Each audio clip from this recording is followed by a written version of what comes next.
আসসালামু আলাইকুম, স্বাগত জানাচ্ছি আন্তর্জাতিক সংবাদে। সংবাদের শুরুতে থাকছে সংবাদ শিরোনাম। ইরান জুড়ে দাঙ্গাকারীদের বিরুদ্ধে সরকারপন্থীদের পাল্টা বিক্ষোভ। ট্রাম্পকে স্বৈরাচারী ফেরাউন আখ্যা দিয়ে কার্টুন পোস্ট করলেন খামেনি। সামরিক পদক্ষেপের হুমকি দেওয়ার পর আলোচনা করতে চাচ্ছে ইরান, ডোনাল্ড ট্রাম্পের দাবি। জনগণের কথা শুনতে প্রস্তুত, যে কোনো মূল্যে অর্থনৈতিক সংকটের সমাধান চায় ইরান সরকার। যুক্তরাষ্ট্রকে নির্লজ্জ আখ্যা দিয়ে তীব্র নিন্দা উত্তর কোরিয়ার। ইরানে হামলা করা নিয়ে দ্বিধায় যুক্তরাষ্ট্র, বিভক্ত ট্রাম্প প্রশাসন। শুনছিলেন সংবাদ শিরোনাম, এবার জানিয়ে দিব বিস্তারিত। ইরান জুড়ে দাঙ্গাকারীদের বিরুদ্ধে সরকারপন্থীদের পাল্টা বিক্ষোভ। ইরানে চলমান সরকার বিরোধী আন্দোলনের পাল্টায় এবার রাজপথে নেমেছেন সরকারপন্থীরা। বিদেশি মদতপুষ্ট দাঙ্গাকারীদের বিরুদ্ধে বিক্ষোভ জানাতে দেশটির বিভিন্ন প্রদেশে স্থানীয় সময় সকাল থেকেই সমাবেশ শুরু হয়েছে, যা তেহরান সহ বড় শহরগুলোতে দুপুর 2টায় বিশাল রূপ নেবে বলে খবর পাওয়া গেছে।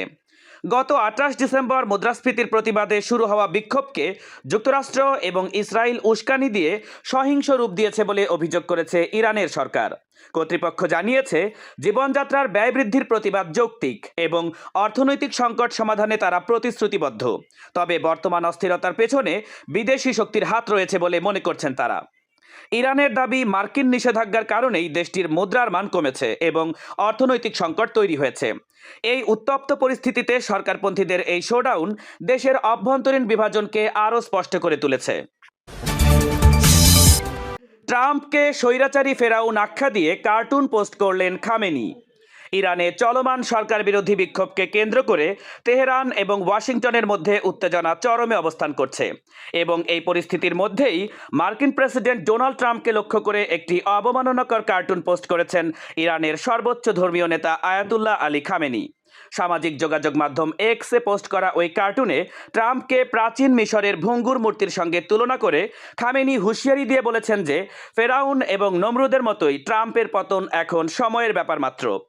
এর মাধ্যমে মূলত ট্রাম্পের সামরিক হস্তক্ষেপের হুমকির প্রতীকী জবাব দিলেন খামেনি। এদিকে মানবাধিকার সংস্থাগুলোর দাবি অনুযায়ী 16 দিনের বিক্ষোভে নিহতের সংখ্যা 600 ছাড়িয়ে যাওয়ায় ক্ষুব্ধ যুক্তরাষ্ট্র সাইবার হামলা বা সরাসরি সামরিক অভিযানের মতো কঠোর বিকল্প নিয়ে ভাবছে। ট্রাম্প জানিয়েছেন, ইরানের নেতারা আলোচনার প্রস্তাব দিলেও কোনো বৈঠকের আগেই যুক্তরাষ্ট্র পদক্ষেপ নিতে পারে।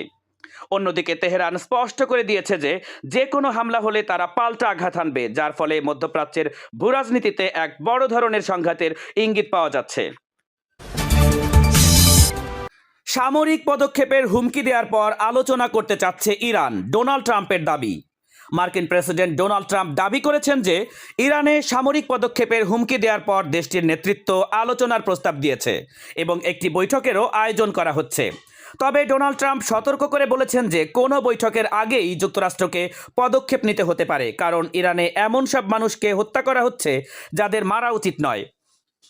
ডোনাল্ড ট্রাম্প বর্তমানে ইরানি নেতৃত্বের শাসনকে সহিংস বলে আখ্যায়িত করেছেন এবং জানিয়েছেন, বিক্ষোভকারীদের ওপর বল প্রয়োগ করা হলে যুক্তরাষ্ট্র কিন্তু তাতে জড়িয়ে পড়বে। গত 28 ডিসেম্বর মুদ্রাস্ফীতির বিরুদ্ধে শুরু হওয়া সাধারণ মানুষের এই বিক্ষোভ এখন বিশাল রাজনৈতিক এবং সরকার বিরোধী আন্দোলনে রূপ নিয়েছে, যেখানে হতাহতের সংখ্যা প্রায় 1000 ছাড়িয়েছে বলে ধারণা করা হচ্ছে। 2022 সালের পর সবচেয়ে বড় এই বিক্ষোভ দমনে ইরানের সরকারের কঠোর অবস্থানের প্রেক্ষাপটে ডোনাল্ড ট্রাম্পের এই হুঁশিয়ারি নতুন মাত্রা যোগ করেছে। জনগণের কথা শুনতে প্রস্তুত, যে কোনো মূল্যে অর্থনৈতিক সংকটের সমাধান চায় ইরান সরকার। ইরানের প্রেসিডেন্ট মাসুদ পেজেশকিয়ান দেশের অর্থনৈতিক সংকট সমাধানের প্রতিশ্রুতি দিয়ে জানিয়েছেন যে সরকার বিক্ষোভকারীদের কথা শুনতে প্রস্তুত, তবে দাঙ্গাকারী এবং সন্ত্রাসীদের বিশৃঙ্খলার সৃষ্টির সুযোগ দেওয়া হবে না। তিনি এই অস্থিরতার জন্য ইসরায়েল এবং যুক্তরাষ্ট্রকে দায়ী করে দাবি করেছেন, তারা বাইরে থেকে সন্ত্রাসী ভাড়া করে দেশকে অস্থিতিশীল করার পরিকল্পনা করেছে।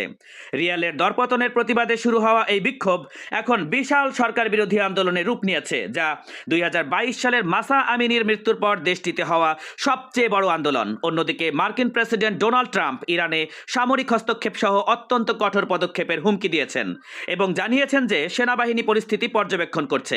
ট্রাম্পের হুমকির পর ইরানের নেতৃত্ব আলোচনার প্রস্তাব দিলেও ট্রাম্প ইঙ্গিত দিয়েছেন যে যে কোনো বৈঠকের আগেই যুক্তরাষ্ট্রকে সামরিক ব্যবস্থা নিতে হতে পারে। যুক্তরাষ্ট্রকে নির্লজ্জ আখ্যা দিয়ে তীব্র নিন্দা উত্তর কোরিয়ার। যুক্তরাষ্ট্রকে নির্লজ্জ আখ্যা দিয়ে তীব্র নিন্দা জানিয়েছে উত্তর কোরিয়া। পিয়ংইয়ংয়ের জাতিসংঘ মিশন এক বিবৃতিতে অভিযোগ করেছে যে ওয়াশিংটনের কর্মকাণ্ড জাতিসংঘের মর্যাদা ক্ষুণ্ণ করছে এবং এটি একটি ঘৃণ্য অপরাধের শামিল।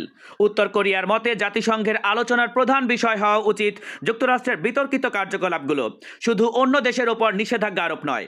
বিশ্লেষকরা মনে করছেন ভেনিজুয়েলার প্রেসিডেন্টকে আটকের ঘটনায় যুক্তরাষ্ট্র আন্তর্জাতিক সমালোচনার মুখে পড়ায় উত্তর কোরিয়া এই কড়া প্রতিক্রিয়া দেখিয়েছে। দীর্ঘদিনের পারমাণবিক এবং ক্ষেপণাস্ত্র কর্মসূচির কারণে জাতিসংঘের নিষেধাজ্ঞার আওতায় থাকা দেশটি যুক্তরাষ্ট্রের বর্তমান আচরণকে বিশ্ব সংস্থার প্রতি চরম অবজ্ঞা হিসেবে দেখছে।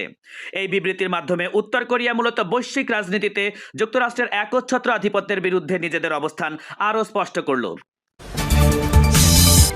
ইরানে হামলা করা নিয়ে দ্বিধায় যুক্তরাষ্ট্র, বিভক্ত ট্রাম্প প্রশাসন।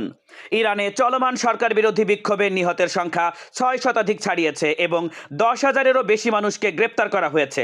এই পরিস্থিতিতে যুক্তরাষ্ট্র কী পদক্ষেপ নেবে তা নিয়ে ওয়াশিংটনের ভেতরে তীব্র মতভেদ দেখা দিয়েছে। মার্কিন প্রেসিডেন্ট ডোনাল্ড ট্রাম্পকে আজ নিষেধাজ্ঞা জোরদার, সাইবার হামলা এবং সরাসরি সামরিক পদক্ষেপের মতো বিভিন্ন বিকল্প বিষয় নিয়ে ব্রিফ করা হতে পারে। তবে মার্কিন সামরিক কর্মকর্তাদের একাংশ সতর্ক করেছেন যে হামলার আগে পর্যাপ্ত প্রস্তুতি প্রয়োজন এবং এর ফলে ইরানি জনগণ উল্টো সরকারের পক্ষে একত্রিত হয়ে যেতে পারে। এমনকি বেশ কয়েকজন মার্কিন সিনেটরও ইরানে বোমা হামলার কার্যকারিতা নিয়ে প্রশ্ন তুলেছেন। অন্যদিকে ইরান হুঁশিয়ারি দিয়েছে যে যুক্তরাষ্ট্র হস্তক্ষেপ করলে মধ্যপ্রাচ্যে থাকা মার্কিন সামরিক ঘাঁটি এবং ইসরায়েলকে লক্ষ্যবস্তু করা হবে। 1979 সালের ইসলামী বিপ্লবের পর সবচেয়ে বড় এই আন্দোলনের মুখে থাকা ইরান সরকার এই অস্থিরতার জন্য যুক্তরাষ্ট্র এবং ইসরায়েলকে দায়ী করে দেশ জুড়ে পাল্টা সমাবেশের ডাক দিয়েছে। উল্লেখ্য যে জুনের 12 দিনের যুদ্ধের পর এটি দুই দেশের মধ্যে সবচেয়ে উত্তপ্ত পরিস্থিতি সৃষ্টি করেছে, যেখানে ইসরায়েল বর্তমানে সর্বোচ্চ সতর্ক অবস্থায় রয়েছে।